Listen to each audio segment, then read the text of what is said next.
Too much and you'll be good. Is that good? Is that gonna? Looks good, yeah. All right, guys, thanks for coming tonight. Tim here's our speaker. He's gonna talk all about his story of how he went from bankruptcy to being a millionaire from real estate. So he's gonna tell us all about his story and then all his experience in real estate, both as a lender, an investor, a flipper, I don't know, all the other stuff he's gonna tell you. Too many things to keep track of. So he's gonna tell you all about it, but I've known Tim for quite a long time and he's got a lot of knowledge to share and a really interesting story. Cool. Thanks, Thank Tim. you. Yeah, thank you. So I do have quite a few points I was gonna cover today, but you know, it's a small crowd and I wanna make sure that that I'm speaking to you. So I feel like there's a few things I definitely wanna get into. And then absolutely I'm open to being completely transparent and just having you ask me questions as well. You know, I think that like, because we're talking about from bankruptcy to millionaire, my big thing that I'd like to express to everyone is like, look, I'm not special. Everyone in this room can do exactly what I've done. What I was gonna start with is, I don't know, this one's hard. I was gonna start with the worst day.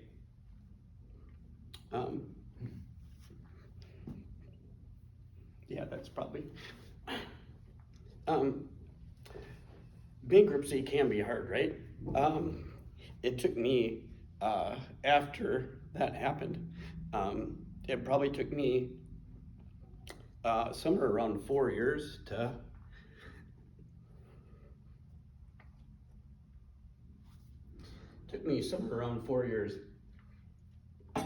to have confidence again. Sorry. And because of that, you know, I actually could have done what I did in about 3-4 years. It's not something that is so incredibly difficult to do that anyone in this room can't do it. Now, at the point where I started, I had all the knowledge, right? So really it was just putting it together. So I wouldn't necessarily recommend you try to just like run into real estate with your hair on fire and you know try to do too much too quick. I think there's a better way to do it in my opinion, but it doesn't need to take 7 years to go from, let's call it nothing to and well actually it was more than nothing, right? We were negative, right? That's the whole point of a bankruptcy. I wasn't at zero, I was at less than zero. What I had though was knowledge. And the cool thing about real estate is there's a lot of people who are willing to give you their knowledge too, right? So if you're working with the right people, you can gain that knowledge and you can gain that experience a lot quicker than what you can if you're doing it on your own. I have a series of points that I was gonna bring up, and they're kind of like some of the lessons I learned in the process of going from where I was to where I am now. And so one of the first ones I think is super important that it took me a long time to learn this one, is I made more money when I stopped being greedy, okay? So my first lesson is don't be greedy in real estate. And what I really mean by that is when I grew up, my mom was a waitress. My dad worked for the city of Minneapolis Street Department, didn't make a lot of money. We didn't have a lot of money growing up. Excuse me. And because we didn't have a lot of money, I didn't have a lot of money when I first started investing in real estate either. And so every single deal I needed to be a grand slam or a home run, right? If it was just a base hit, it wasn't good enough because I was looking for this incredible cash on cash return, which essentially doesn't exist, right? Like if you listen to the Bigger Pockets podcast, you're gonna hear about people making 25% cash on cash return like it's nothing. The fact of the matter is though, is there are somewhere in the neighborhood of 100 people who applied for every one podcast, right? You're hearing about the exception to the rule, you're hearing about the best, you're not hearing about what's actually realistic. And if you go out there and you start investing in real estate, yeah, every deal might not look like a home run or a grand slam, but you'll come across a couple as you're looking for base hits. Once I changed my attitude towards investing and went away from like everything has to be a grand slam, and it's just like, I take this attitude now and I recommend this for everyone, that you find out what your minimum profit is. And every single time you find a deal that hits your minimum profit, you do it. And occasionally you're gonna stumble across some that are 5 times your minimum or whatever, right? Like a multiple of your minimum. So So you let's, pay percentage or dollars? you get to pick, I don't care, right? I I'm mean, the a- point I'm a is like, percentage guy. what's that? I'm a percentage guy. Okay, and I'm actually a dollars guy because I spend dollars and not percentages. It's funny that you say that because I'm not a percentage guy at all. But I don't care. I don't think it's important. I think what it is important is not going, okay, I just hit my percentage. And it can be whatever you want it to be, right? It could be 8%, 10%, 12%. It can be cash on cash. It could be, IRR. To me, the point is more like, don't pass up on what you write out on a piece of paper. I got a business plan. I want to make 17% IRR. Okay. And you find a deal that's 17% IRR and you pass on it because you're like, well, I just found 17, maybe I'll find 23. You know what I mean? That's my point more than anything. But I actually, one of the things I changed is I used to be a percentage guy and I changed to a dollars guy. And frankly, I started finding a lot more deals and I made a lot of money. Maybe not as much as other people though, right? But that's the point, is like, once you find something that works for you, stick to it and start going to it, right? And I'm not here to tell anyone that I'm what I'm recommending is the only way to do it, but these are things that I think are tried and true, at least as far as like, I'm talking really big picture stuff here, right? Like, I think there's a lot of ways to make money in real estate. I have a lot of friends who do things that I would never want to, like, to me, they're either too much work or they're, I don't know, they're not exciting or whatever else it might be. And so whatever works for you, I think is the right answer, but just don't trick yourself into, okay, I just found a deal, but it's not good enough anymore, right? Once you get the deal in your hand, all of a sudden it doesn't look as good as when you're still chasing it, right? Like when you get the girlfriend and you're like, oh, I want so-and-so and you're chasing and chasing and chasing, then all of a sudden you get her and then you're like, oh, well, maybe I can find someone better. Well, no, that person's still pretty damn good, is more the point.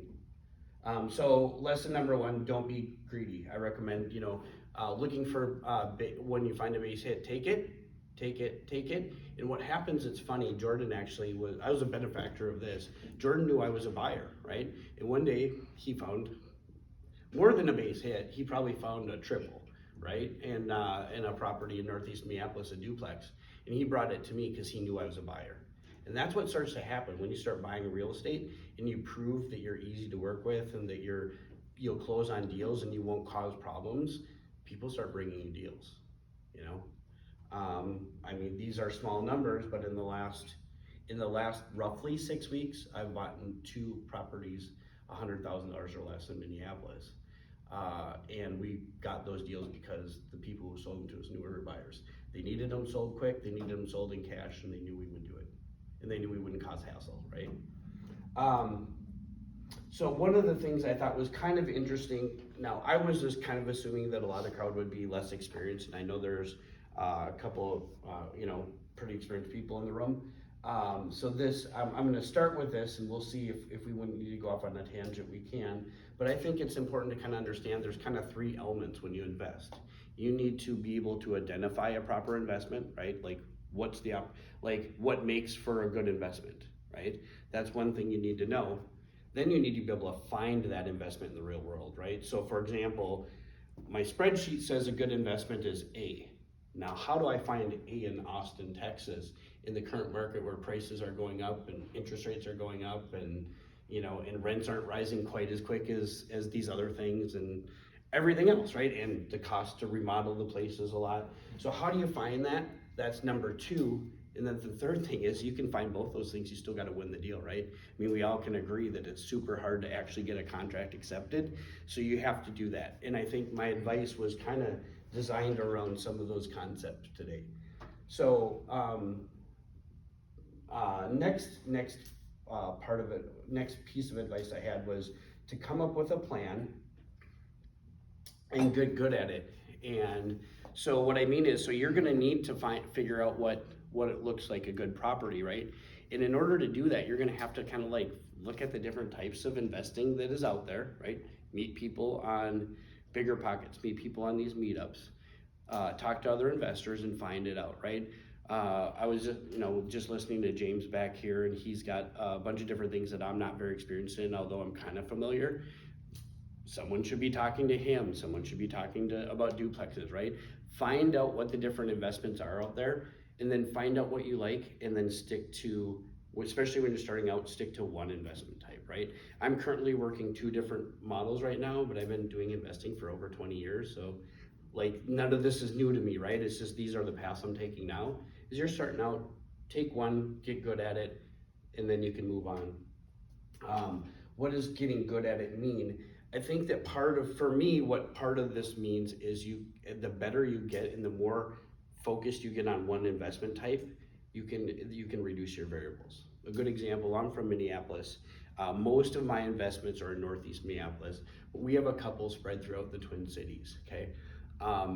There are different neighborhoods, just like in Austin and Minneapolis. And in Northeast Minneapolis, I know those tenants really well. I know exactly what they want. I know, like, for example, the configurations they want, the type of bedrooms, if parking's important or not, right? I know like how it should be finished, and I know what they're gonna pay me in rent, okay? I don't have to guess at what rent's gonna be. I also don't have to guess at what utilities are gonna be. Most people, you know, when they're, Connor brought this up earlier, people will come in and they'll have these wildly conservative estimates, and wildly conservative estimates are not nearly as good as you think they are. They're okay, but they're kind of bad. The reason why a super conservative investment is bad is because it will talk you out of an investment you should have made, okay?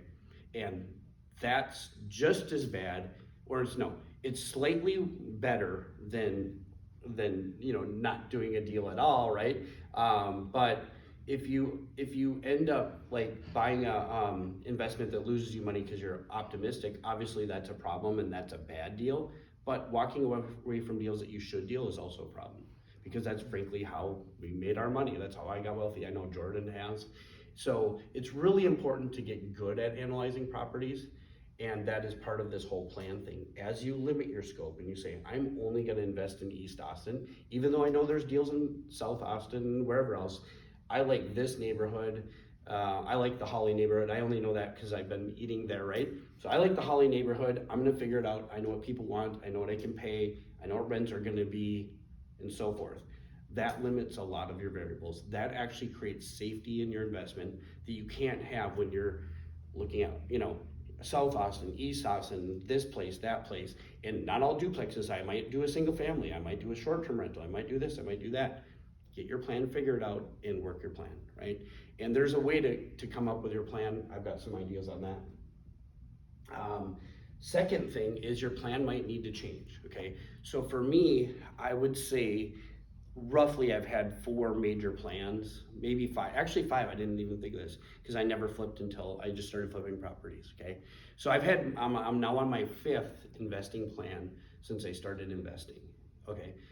Through time, what you're doing now might not always work. Another thing James was talking about was there's this rule that was called the 1% rule. It actually started as a 2% rule, at least in the Midwest, because properties were so. 0.75% rule according to Joaquin Lopez. Yeah. So 0.5% rules. Yeah. If you grab us 0.65, you go for it, right? Yeah. Yeah. At least in Austin. Yeah. Yep. Yeah. Yep. And if you don't know what the 1% rule is, I'll explain it real quick. 1% rule basically means if you pay $600,000 for a property, your rent should be $6,000, right? And that's a great rule. I think everyone in this room would agree that It's supposed to be indicative of a 10 cap, which is great. Right. And I think what everyone would do is like, that is a home run, right? But it's not a base hit. And here's another thing you really have to understand about math. I am a math guy at heart. I'm a mortgage guy, and I'm into math big time. And something that people really don't get when it comes to a lot of these rules is they're set for a narrow band, right? They work in a specific price range. But I'll tell you this, a water heater costs the same amount in a $600,000 house as it does in a $60,000 house, right? But you need a lot more rent as a percentage of the purchase price just to pay for that water heater, Sure. right? Same thing's true of roofs, windows. Even if you're buying cheap windows, the window's still $300, whether it's a $60,000 house or $600,000 house. But the percentage of rents change. So I'm not here to tell you what you should do in terms of an investment, but keep an open mind, because if you use too many rules, you really will limit your ability to invest. That doesn't mean don't use common sense, don't use smart business practices. And I am not saying be overly optimistic in in what you do. I think there's a level of reason here, but I think we get too into our spreadsheets and our analysis, and sometimes don't really look at big picture. Like, oh yeah, this is still profitable. This will work. Okay, so I said I've had 4 major plans. Every couple years I tweak my plan, okay? So I thought of a good example of this. We really kicked things off in 2016. So we claimed bankruptcy. Matter of fact, it was 10 years ago on Tuesday was our 10-year anniversary from our bankruptcy discharge, right? Started in January, discharged on March 10th. And so 10 years ago. And it wasn't until, so from March of 12 to September of 16, I did nothing. Like literally couldn't, didn't do anything. So once we started doing something, I bought the first place, and it was really a concept house. I came up with a plan, and I'm like, I'm gonna do this once, make sure I can do it right, and then I'm gonna do it over and over and over again, right? And I had a friend who had come into some money, and he was gonna invest with me. And frankly, the plan I came up with was really solid. Property number 1 went great. But what I didn't realize was gonna happen was the market from September of 2016 to March of 2017 exploded for us. I'm sure it did here too, but for us, a house that I had bought, I paid $145 for this house in East St. Paul, and I put $24,000 into it. If I wanted to buy that same house 6 months later, it was no less than $189 for a house that wasn't in as good a condition that I got my $145 house for, right? So it was really, the houses I had intended to buy were houses that were gonna be right around $99,000. I was gonna put about $70,000 into them, to 70 to or so thousand into them. So I would own them for somewhere right around 170, okay? That wasn't even possible. I couldn't buy a shithole for $170,000 anymore, 6 months later. Looking back, could you have predicted that? Maybe. I might not have been looking hard enough, right? That's entirely possible. I mean, I have a short-term rental in Fredericksburg. I bought it 12/30/2020. And in hindsight, I've appreciated 50% already, right? Yeah. You know, but in hindsight, you could have predicted that, couldn't you? Think about it. Yeah. Hey, people want to get the F out of Austin, and they want to move to somewhere that's a little bit more peaceful. At least us old farts do. Yeah. You know, and I Well, thought right too, but it's okay. And you might still, and so it's a good point. So you discovered something, right? I call that a glitch in the matrix, and I'll talk about that in a little bit. That's actually one of my points. You don't mind us interrupting? Like No, I don't mind at all. I don't mind at all. I just want to make sure. So Twice already. yeah, and so what happened was I got this business plan. I got this friend who has $1 million cash. He would be willing to invest with me. Turns out it never worked out. We didn't invest with each other, right?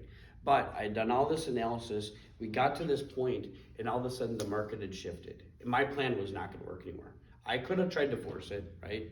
But it wasn't going to work. Certainly not the way I wrote it up. So instead, and this is about the time Jordan and I met, was right around this time I'm about to talk here. Instead, I found other ways, other people's money, right? That's another key. You're never going to save your way to buying a bunch of rental properties, right? Not if you have to put $120,000 to $150,000 down just to buy it. And I'm talking investment properties, not house hacks, right? Everyone should start with a house hack, by the way. That should be your first deal. A duplex with a house hack. I like duplexes, could be triplex, fourplex. Yeah. I mean, frankly, it could be single family. That's my least favorite. That's my opinion. What's that? Larger than a single family. I think so. I agree. But again, I would tell you this. I'm not here. I think duplex is a much smarter option, but I'm not here to tell anyone. I've seen people make crazy money on condos and townhomes. That's not me, but gosh, I've seen people do it. So hey, it can be done, right? It's not my plan, but I think it could be done. So anyway, so what happens? So I start looking around, and I notice that all my clients are looking for houses that are 250 or less, but most of them are 250 in Northeast Minneapolis. The catch is the houses that are 250 in Northeast Minneapolis need about $100,000 to $150,000 just to be like nice and top rent, like in condition to get max rent, okay? No one at that time, $325,000 for a duplex in Northeast Minneapolis was crazy. No one was doing it. But I saw, like I said, this is what I call the glitch in the matrix. I saw value. I saw something other people didn't. I saw that I was buying properties for less than someone could buy a 250 house for and fix it up at construction costs in 2017. So I bought as many as I could. The most I could buy was 5. I was showed about 100. I was right. I was dead on right. I knew it though, like it wasn't a surprise. I've been in the business a while and everything else. We made a fortune. We only held them for a little while, but we made a lot of money really quickly. Nothing like Austin actually, but our market didn't increase like Austin, right? We weren't starting at the prices you're at, but we made a lot of money for Northeast Minneapolis or for Minneapolis in general, and eventually turned that into some apartment buildings, right? But the point is, if I wasn't looking and I wasn't willing to alter my plan, I would have been looking at this one plan and not surveying the field and not looking for that glitch in the matrix where, hey, this is real value, right? So look for value, be flexible. Bulk analyzing. So this is a strategy that I came up with for my clients. So I have a lot of clients who come to me. I mostly work with people who do house hacks and investments, but house hacks the major one. They all come to me and frankly, they want to do it, but they're scared to make a decision, right? Because they want to ruin their life, which by the way, you won't ruin your life in a house hack, even if you make a bad decision. For the record, it won't happen. But they just also look, it's their first deal, it's understandable. The problem with how most people analyze investments is they get signed up on the MLS with a realtor and they get fed properties as they come on the market. But what does that really give them, right? Well, number one is very low volume because we all know that there's not that many houses going on the market at any given day, right? So that's a problem. It's also inherently random, right? There's a property in neighborhood A, neighborhood B, neighborhood C, neighborhood D, neighborhood F. And they come up in random orders. There might be 2 in neighborhood A in 1 week and none for another month and a half, right? There's different conditions, there's different sizes, there's different price ranges. Everything can be different. It's completely random. There's no way to find patterns. How do you become a good real estate investor? You need to find patterns. You need to find what works, right? This is how you come up with a plan. Plan isn't randomness. A plan is actually kind of figuring out the chaos. So what you do is you call someone from the Moorhead team, I recommend, and you have them dump data on you, right? You analyze at least no less than 100 properties at a time. So what you do is you don't analyze new properties, because that's actually a bad idea, and I can give you some other reasons why. But what you analyze is properties that have already sold, okay? So you take and you call up Connor and you say, hey Connor, would you please, I'm interested in whatever, East Austin, and maybe, well actually start off with a big scope, like look at the whole damn city and say, I want at least 100 duplexes, maybe 200, all sold within the last year, and they'll set you up on the list. They'll give you the data. You've got to scrape it, throw it into a spreadsheet. It's going to take you a couple days to format it so that it actually fits in the cells properly. Once you have those couple days, you'll be able to analyze the whole last year of duplex sales in a couple hours. Okay, and then what you're going to start to see is I can see in these areas of Austin, prices are X, rents are Y, and it works, right? You'll see in other areas, like for example, or let's say it doesn't work, but then you'll see another area where prices are 15% lower, but rents surprisingly are the same, or maybe even 3% higher. It doesn't really matter, just making the shit up. But you'll see this, right? And now you'll start to know where you can find deals and where you can focus in on and where you can start limiting variables, right? Then you go into these neighborhoods and go, okay, well, what do people want in these neighborhoods, right? You can start doing your analysis. Anyone who's ever been a renter knows how to price out a rental, right? You don't need to be a landlord to know what rent should be, okay? So you got to get that through your head, because most people that I see, they analyze properties and they say, oh, rent should be $1,500 a month, but I'm going to be conservative and call it $1,300. You know what that is? That's a no deal. If you start knocking $200 off a unit for rent, you'll never buy a property. You know, so make sure you're doing it that way. So what you're saying is using exactly what the market is. Yeah, on rent especially, right? Yeah. I think that when I'm doing repair budgets, I'm conservative. And when I'm doing rent, I might be conservative by $25. Sure. But even then, I think I can pretty much nail it. I think I'm within $25 when I pick a number, I think I'm within $25. Like, period. I will analyze at a number that I'm comfortable with, and then I always try for top dollar. Jordan knows, I'm always trying to, if you know Rentometer, I'm always trying to bury that needle. And I'm pretty good at it, usually, not Back in always. the old days when rents were, you could get a 0.9% deal, right? This lady was a realtor and she told me that rents was $7.95, I knew they were $8.95. So you can use the reverse corollary to make a good deal. Make a deal, right? Uh-huh. Yeah. But the only way you knew that was the knowledge, right? Yeah. And You so can't take that shit away from you. You can go bankrupt 15 times, but they can't take away your knowledge. right. Hopefully Yep. you don't go bankrupt 15 times. Let's hope not. You know the knowledge before then. Right? One was enough for me, Yeah. but you never know, right? Like, but how do you get that knowledge? I recommend bulk analyzing because, right, you're just doing onesie twosies isn't going to be enough. You're not going to get enough knowledge to be confident. You'll just kind of get a little bit of knowledge, but frankly, it'll be much more random than you think and not as useful as you think. Okay, and you'll be more scared to make good offers when the right deal comes up, and you could lose a deal because you just don't have the confidence. Another way you get confidence, and this is later in the thing, but I'm just going to mention it real quick, is you got to work with professionals, right? Who know what they're doing. Working with a random realtor that doesn't work with investment properties is not a good idea if you want a house hack. Okay, I'll mention more on that later. For your bulk analysis, Yeah. if you put 100 in a spreadsheet, what are you actually looking at? Like zip Yeah. code, rent, price, like what specifically do you look at? Medians, averages? Well, I like median rent versus average. I think average kind of sucks because you're going to have a dump that's going to affect that average, and you're going to have a mansion where someone overspent on a duplex, right? They spent, 1.6 million buying a place that isn't worth a penny more than 1.2 and wouldn't cash flow above 900. You know what I mean? Like, so you got to throw those out. I like median myself, especially when it comes to rents. You gotta throw the outliers out, that's what you're Yep, suggesting. yep, Yeah, if you got exactly. 5, throw the high out and low out. Yep. Right? As far as I noticed that people in Austin talk zip codes, where I'm from, we talk neighborhoods. So I don't really, again, I don't think that matters. I would say area. You're looking at an area, right? If zip code is the area, great, but I don't know. I mean, like zip codes can be kind of big too. So I think there's probably sub pockets in a zip code where one sub pocket is better than other. What you're really looking for, in my opinion, is a version of the 1% rule. What I say is you're looking at rent to price ratio, which is exactly what the rent percent rule is. It's just giving you one number that works. And I think that many numbers could work. And what I think you're looking for is what areas of Austin have the best rent to price ratio. Really, that's what I think it is. It's not quite that simple because if condition sucks, you need more rent, right? So here's a big thing. I mentioned that water heater costs, the same amount in a 600 versus a 60. Well, a lot of times the $60,000 house needs a lot more work. It actually needs a roof. It actually needs windows because the owners had no money. The owners in the $600,000 house probably kept it up better. So I don't think there's an exact, there is no exact answer. It does require some nuance. But guess what? If you're working with a great realtor, they'll be able to help you through that.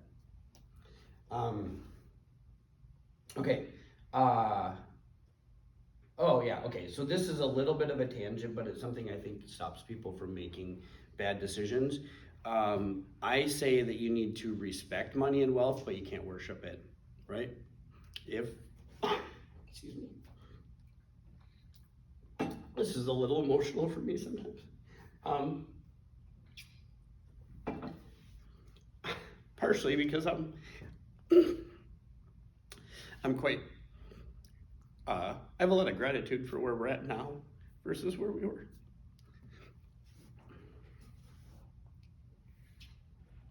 But, so, I like Gary Vaynerchuk, if you know who he is, and he talks a lot about, not every deal is gonna be your best deal. Not, like if you buy a house hack, I know there's someone in the room buying a house hack now, you're not gonna get rich off it. It's not gonna be your only property. If this is your only property, you'll have a good life, but it's not gonna mean that much, right? It's just one property, okay? Can it be a bad purchase? Sure, but how does that really happen? I mean, There are some disastrous like things like you could have, you know, foundations collapsing and stuff like that, but that's risk that can be mitigated, right?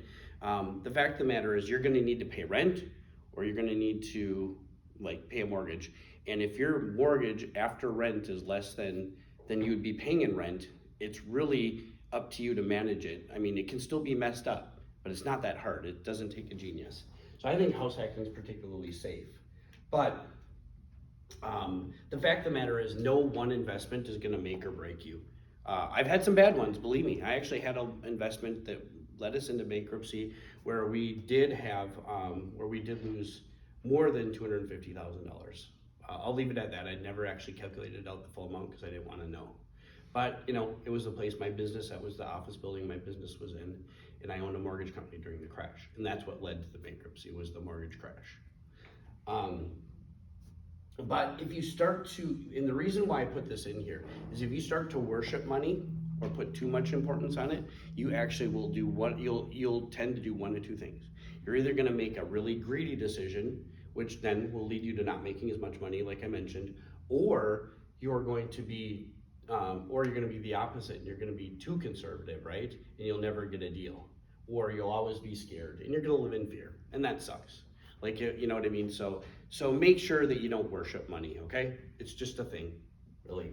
It really is. I feel like I could lose everything today and I'd be able to make it back at this point. Again, because of the knowledge. The knowledge is the important part, in my opinion.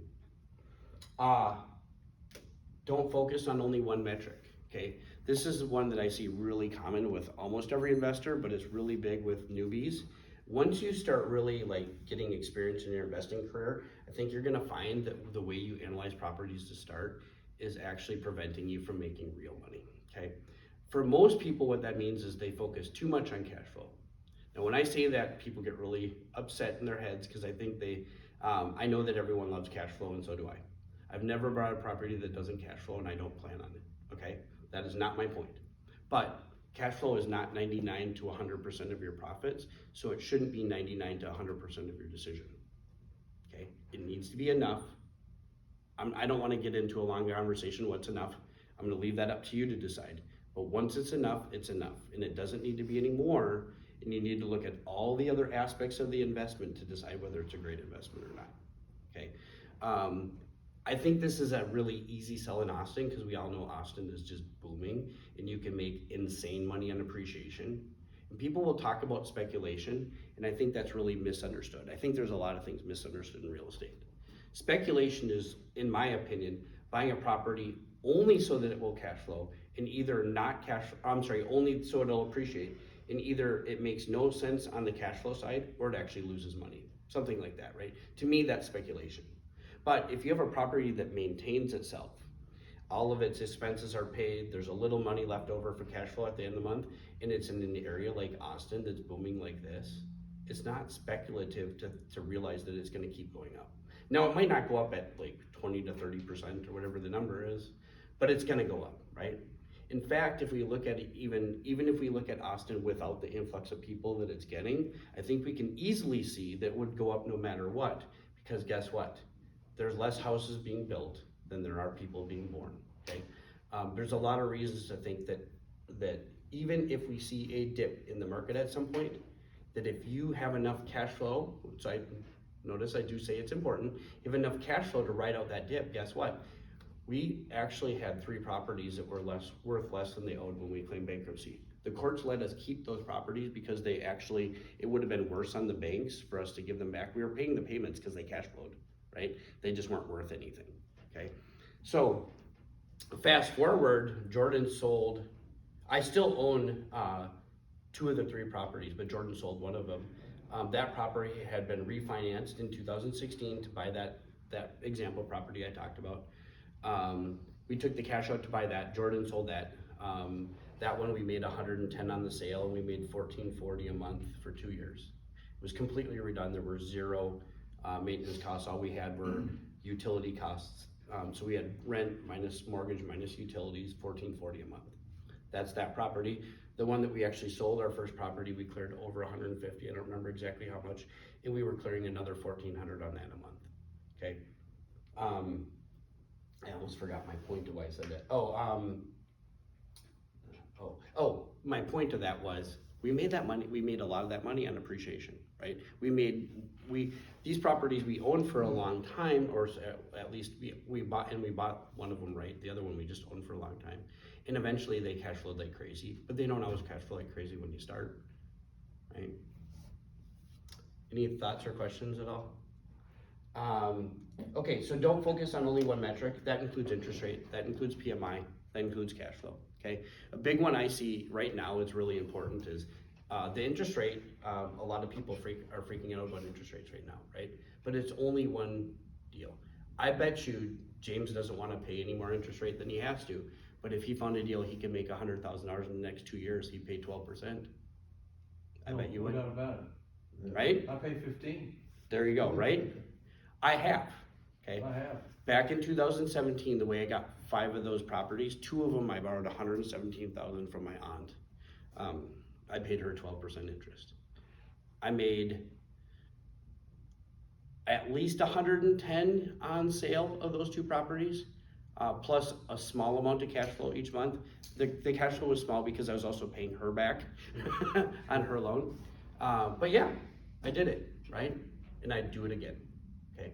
So the interest rate matters, but if the numbers work, that's more important than the interest rate, right? Our very first property, we purchased because one of my clients walked away because it was a property that was unfinanceable basically, so I got him, it's not even a hard money loan, but I got him what would be considered a high interest rate loan, right? Private money. Yeah, what's that? Private money. Yeah, actually it was a construction loan, right? But this is a guy, he had great credit, he was an experienced investor, he had lots of money, didn't matter, the property sucked ass, okay? And when properties suck ass, lenders don't wanna borrow on it and they're gonna spend more. Anyway, he walked away. That was a property that Jordan sold. That property made me well over $250,000 upon sale of 2 properties, right? Because I had divided the equity over time. And it also made us I don't even know, we paid our mortgage payment, our car payments, paid a lot of stuff in our lives for many years. We owned it for 15 years. Which one was that? What's that? Which one was that? That was the one with the guinea pigs.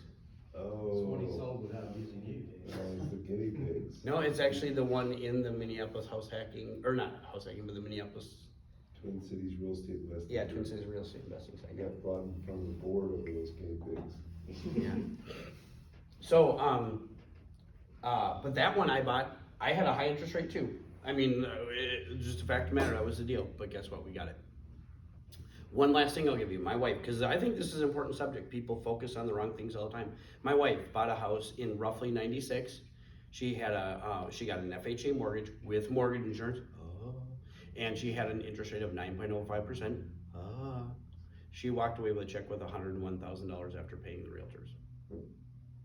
Lived in it 5 years, okay? So you have to understand, this was a small value house, right? We're talking about, 96 prices were a lot, $101,000 was more than she paid for the house.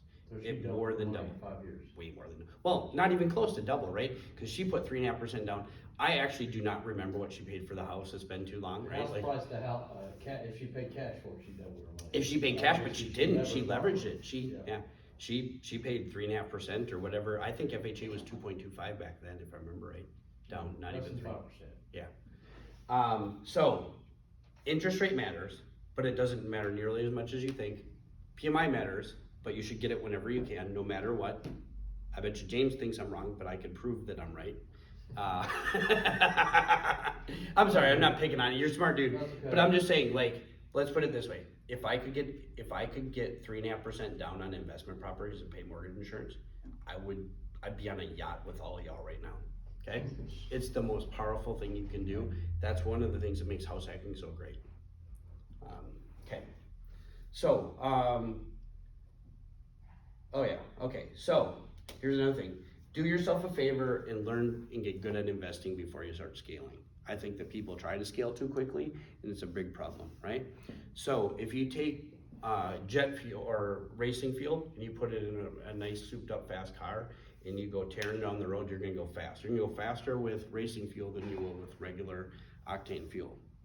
But if you take that jet fuel, you throw it in a dumpster and you light a match, you got a dumpster fire. If your house isn't right when you start to go on your investing journey and you just go in there and you're haphazard and you don't have a team and you don't have a plan and don't have credit, and you don't know how to be a landlord, you don't know how to flip properties, and you just read someone's book, or listened to someone's blog post, or podcast, or read a blog post, you're in for trouble, okay? Scaling is awesome, but I guess what? If you buy a 106 unit apartment building and you have a rehab budget that you estimate as X, and you're off by $1,000 a unit, you just created a $106,000 problem. If you're off by $3,000 a unit, you might go bankrupt, okay? So scaling can be good, but it's not perfect, and you have to respect it. Let's see here. So I mentioned a couple of times about building a team, but that's how you're gonna get your confidence quicker, okay? That's how you're going to learn the areas that you're trying to invest. That's how you're gonna get your questions answered. And a team, I think the most important parts of a team in real estate, I think, are lending and investing, or lending in real estate. But there are other parts too, right? You need good contractors. You need contractors that are reliable, that will show up. If you are going to scale a lot, then you need property managers, because you can only manage so many properties by yourself, especially if you're out going to buy them or rehab them. So you have to have that down. But in the end, you need someone who's focused on investment. It's not okay just to find a great realtor. To be perfectly blunt, it's fine if you're going to just buy a single family house in the suburbs and you're not a real estate investor. By all means, that's what you should do, right? Someone that you get along with, that knows the market, that knows the area, great. But if you want to learn investing and you want someone to help you with analyzing properties, help you mitigate the risks, we can't do it any other way. I worked with tons of house hackers. Frankly, most of my house hackers that make bad purchases, it's all because they're using the wrong realtor. And as a lender, I know there's a difference too. There's a big difference in advice. It's easier for a loan officer to sell rate, because it's frankly it's just easy to sell. It's easier for me to get a customer to agree to overpay for a rate, to take a really low rate, than to do the opposite and convince them that the stupidest thing they can do is get a really low rate and they should take a high rate. It takes a lot more effort, but it's, in some cases, in a lot of cases, the right thing to do. It's the right decision. And there's a lot of reasons for that. And that gets into a point that I mentioned earlier, but most investors focus on cost and they forget about revenue. And frankly, that's a big mistake, right? It's kind of like, you have to have a business mindset. You can't have a consumer mindset, okay? So I have no doubt, there's another James over here, right? I have no doubt that you know exactly how to get a great deal on a truck. You could probably get a sweet deal on a cell phone, a laptop, you name it, right? Like, you know how to buy things at a good deal. But buying something at a good deal or a low price doesn't tell you what the revenue side is gonna be, okay? And so one of the examples I like to use for this is, if you went and bought a 4-bedroom duplex in Austin, you might pay what? Just give me a price. 500. You might pay $500,000. How much more for a 6-bedroom or a 5-bedroom? So getting one extra bedroom, same neighborhood, and we're just kind of like spitballing it here, so it's not perfect, but what about? Yeah, Is it 50 grand? No, 25, 30 grand. Okay. Really, the price difference is not that much when you look at. Can I use twice as much then? Can I use 50? Just because it's easy math and it will For be 6? and it will be conservative? Oh, can you get a 6 for 50? Probably. Maybe. Yeah. Might be tough. What additional rent do you get? Well, that's the point. That is actually the whole point of what I'm trying to say, is how much extra rent are you 50 getting? more for rent for another bedroom, that's just my gut. $50? Yeah, I may be wrong. Oh my gosh. Yeah, like 300 to 350. The 3.2 versus a 4.2, what's the rent? Oh, no, 3.2, 4.2, not so much of a difference. A 2.1 to a 3.2, big difference. Even a 2.1 Oh, you got to the a bath. 3.1. Everybody needs 4 baths now, right? Yeah, but it's not even the bath, it's just a bedroom. So in East Austin. 3.1 versus a 2.1. So I'll give you a better one. A 1.1, I rented a 1.1 in East Austin in 2020 for $1,500. I rented a 3.1 for $1,800. Gotcha. Yeah, like right 150. down the street. Yeah, so about $150 a bedroom in that case. But typically the 2.1 rent is around $1,500, $1,600. I somehow got way too much for that 1.1. Yeah. Yeah. Wait, so it's only $150 for a bedroom? No, I'd say about $300 for a Oh. bedroom. So it's a fair amount, yeah. Well, that tells me something, and that tells me that maybe, so local market knowledge is super important. And then like a monthly rental, I would say the 2-1 versus a 3-1, it's not as big of a jump percentage wise. So 2-1, Connor's getting like 2,800 for his, close to the domain. My 3-1 monthly rental is getting around 3,300 in East Austin. So dollar wise, it's a lot bigger, but percentage wise, it's not, compared to the yearly rental. Interesting. So how I usually look at it, and it's different per market, and I know you guys have some tricks up your sleeve, and I think that people should talk to you about those with the monthly rentals and some other things. But I'm just gonna kind of talk big concept here, and this may or may not work in your area because I'm not hearing the numbers that are the same in our area. In Minneapolis, the Northeast Minneapolis in particular, the absolute bare minimum someone pays for a bedroom is $600. Like, you just don't get a bedroom for less than $600 a month, right? And I'm not talking about one bedroom. If it's a one bedroom, it's $1,000, $1,100 typically. You might find a couple for like $895, but they would be a dump. I don't even think you could find that. Not realistically. Again, a couple of the outliers maybe, right? But a bedroom itself is $600. Most of them are $700 to $750, and I'm talking about like 2 or 3 bedrooms. You're talking about house act fee, right? No, I'm talking about like if I rent a 2-bedroom house right now, or a 2-bedroom duplex unit, I'm getting no less than, well, I think no less than $1,500 really, or no less than $1,400 I should say. That's like just really low.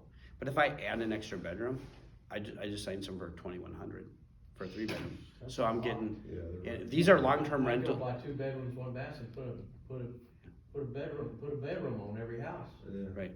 These are long-term rentals unfurnished. So this isn't like monthly rental or furniture or that, right? So if I can pay $50,000 for going from a 2-bedroom to a 3-bedroom, or a 4-bedroom duplex to a 5-bedroom, right? I'm just adding 1 bedroom. If I can pay $50,000, now my mortgage cost on $50,000 is a little bit more than $300 a month at current rates. Okay, yeah. I'm using real simple math here, right? Yeah, sure. But if I'm paying $300 a month more for my mortgage, but I'm getting $700 a month, or let's even cut it down to $600, right? Simple math.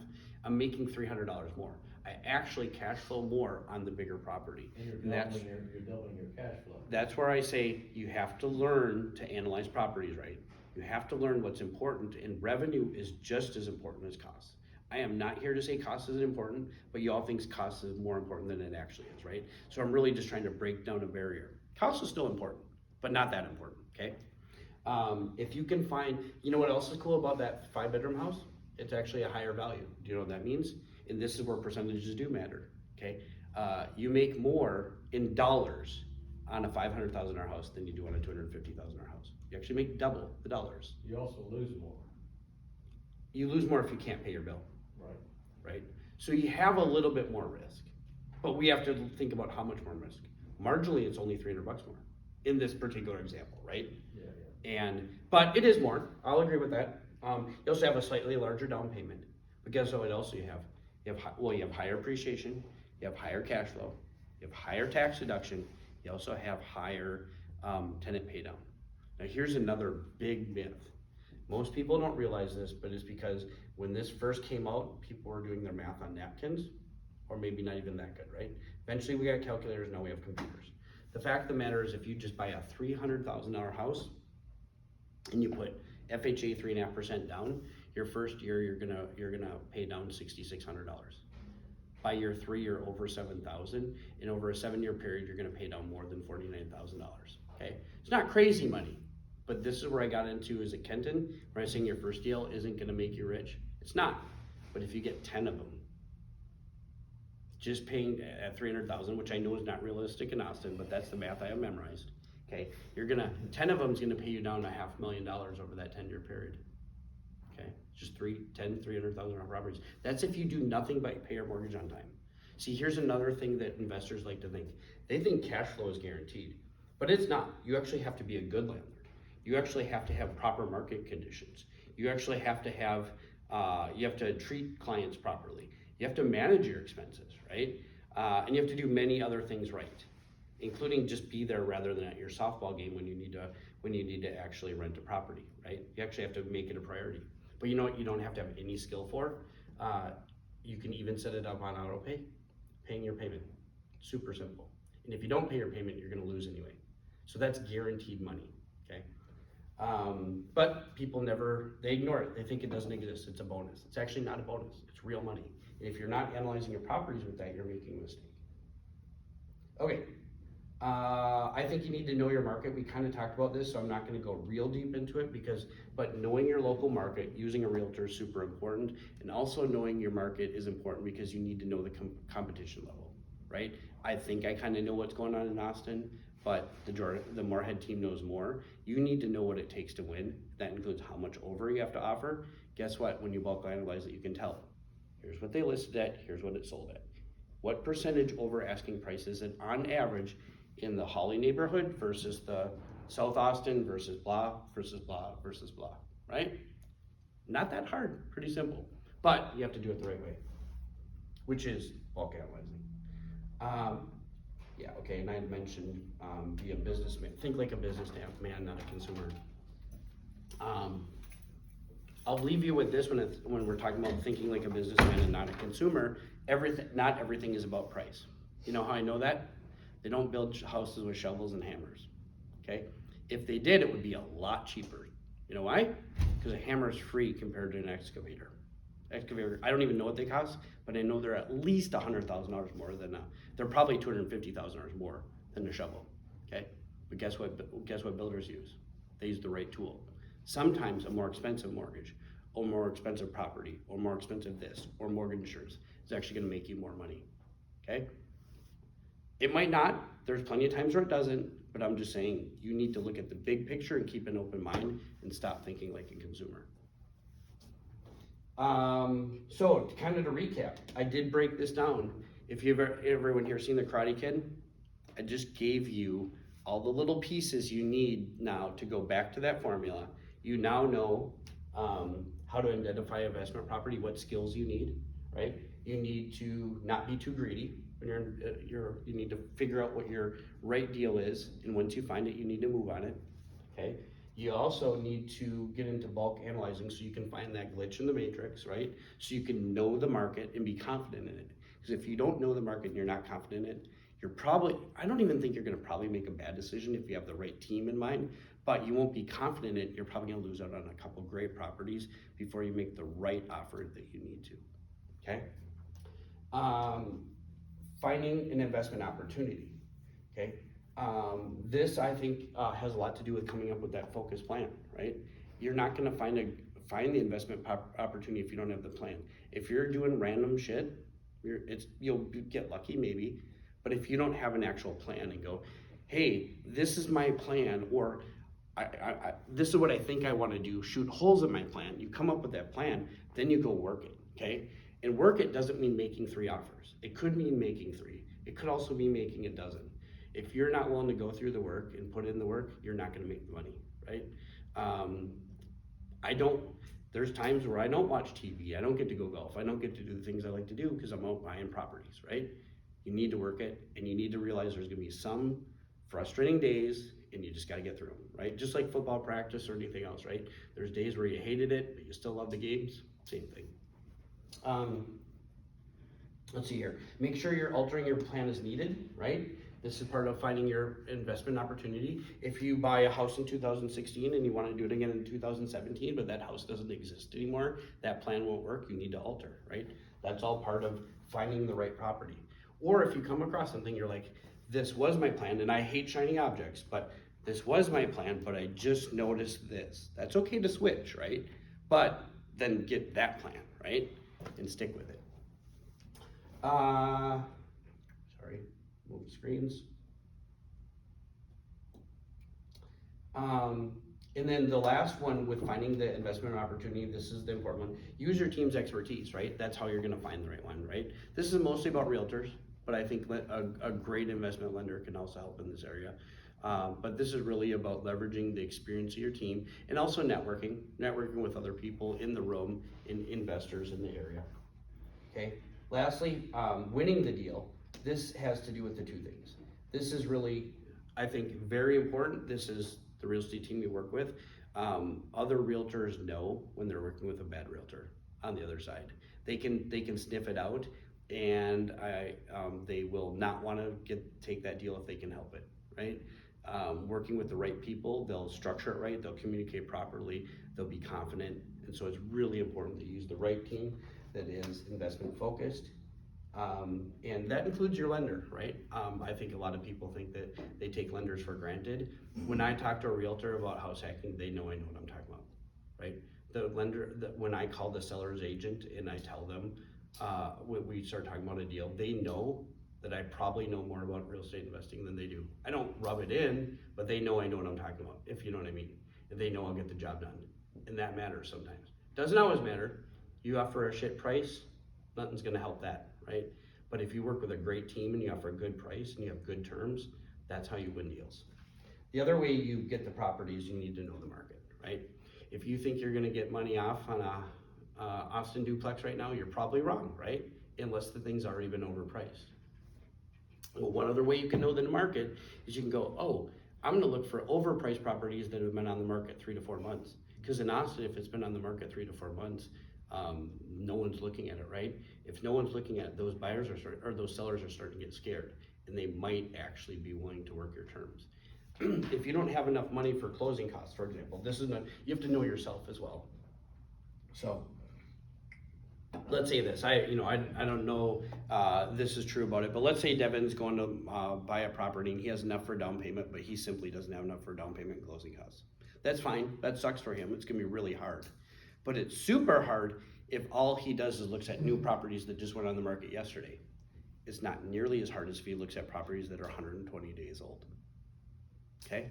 So know yourself, know your market, be open to suggestion from your realtor, especially if you don't have the perfect situation. If your situation isn't perfect, you better not be looking for a perfect property. That's all I got for you right now, but I'm happy to answer any questions.